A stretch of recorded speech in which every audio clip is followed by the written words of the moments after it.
Enkya ya leero ekitongole Kinema nga kiri wamu n'ebitongole ebirala babukeereza Nkokolo okugenda ku kyalo Kibiri ekisangibwa mu ggombolola y'e Makindye Ssaabagabo okumenya amayumba g'abatuuze abagambibwa okwesenza mu lutobazi lwa Kaliddubi. Bano babadde wamu n'abakuumaddembe wabula abatuuze b'e Kibiri babadde batemezeddwako dda nti Nnema ejja nabo ne beetegeka.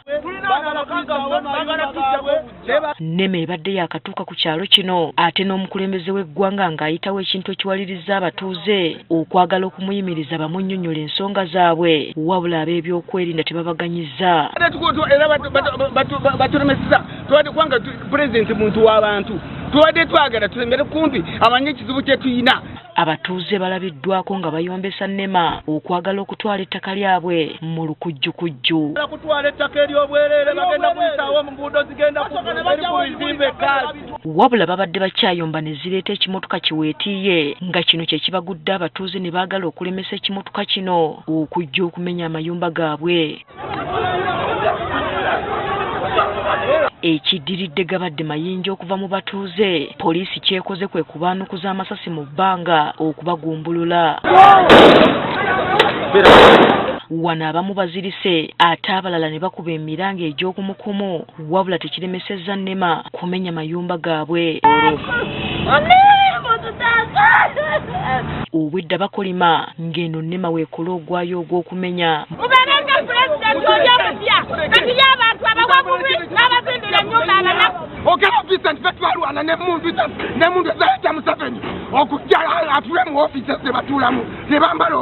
Mu mayumba agamenyeddwa mwe mubadde omutuuze alonda enjuki era alabye batuuse ku nnyumba ye kwe kuzitankuula. Wano aba Nnema kw'ossa abasirikale balabiddwako nga badduka okusobola okwetegula ekibabu. N'ababali eriyo nanga bwe bamulisa bonna gye bali enjuki zibajjeeyo badde bagezaako okumenya enjuki zibatukoleddeko abamu ndowooza akasawo n'omukulu omu afande ndowooza zamukozeeko abaddeko awo. Waliwo n'abamu ku batuuze abalemedde ku kalina yaabwe nga bagamba waakiri okufa naye tebagenda kukkiriza Nnema kubamenya. Abatuuze bagamba bino bibanja byabwe nga n'oluguudo lw'express lwabasangawo. Nagulawo 2011 express oluguudo luno bagenze kuluteekawo nga wendi. Nze we nagula nga nina empapula zange nga ne chairman yateekako nejjako n'obusuulu bwo bwa 10%. Nze nezija empapula zonna nzirina era bwe bagamba nti empapula kyolondawo bulonzi najja buzinga bonda basiri batuuze badda wabula nagula buguze emyaka 7 njitte olw'okuba nnemeze era eyagala. Bagamba olwafuna ekiwandiiko ekibalabula okuva mu kitundu kino beekubira enduulu mu kkooti wabula Nnema terinze kkooti kubaddamu n'ebamenya wabula ekyokubakuba mu mbuga z'amateeka Nnema ebyegaanye. Nitugenda mu East African Court of Justice omusango weeguli bw'oyagala kakasa nitusavinga Anthony General twamuwa kopi kati omusango gukyagenda amaaso bano baze kola ki ngo baze kumenya. Ekyokuba nti tuli waggulu nti bali mu kooti ya East Africa ekyo ffenno ng'aba Nnema tetunnakimanyaako. Kati baagala gavumenti ebasasule bw'ebeegamba nti beesenza mu lutobazi lwa Kaliddubi. Gavumenti okuva okuteeka ssente mu sebabi abakyala sebabi abaki ezikwate etusasule kyetuba tusobodde tetujaggaanirawo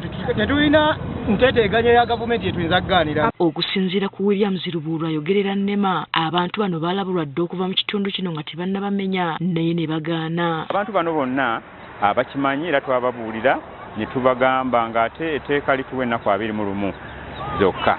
Ennaku zino 21 zaggwako nga tetunaana kutuuka mu mwezi gwa 12 omwaka oguwedde. Kati nno olwaleero kyetuva tusukiddemu we tuviiridde Kibiri ng'amayumba g'abantu gakyagenda mu maaso n'okumenyebwa. Hasifa Nanvuma agafeeyo ku Spark TV.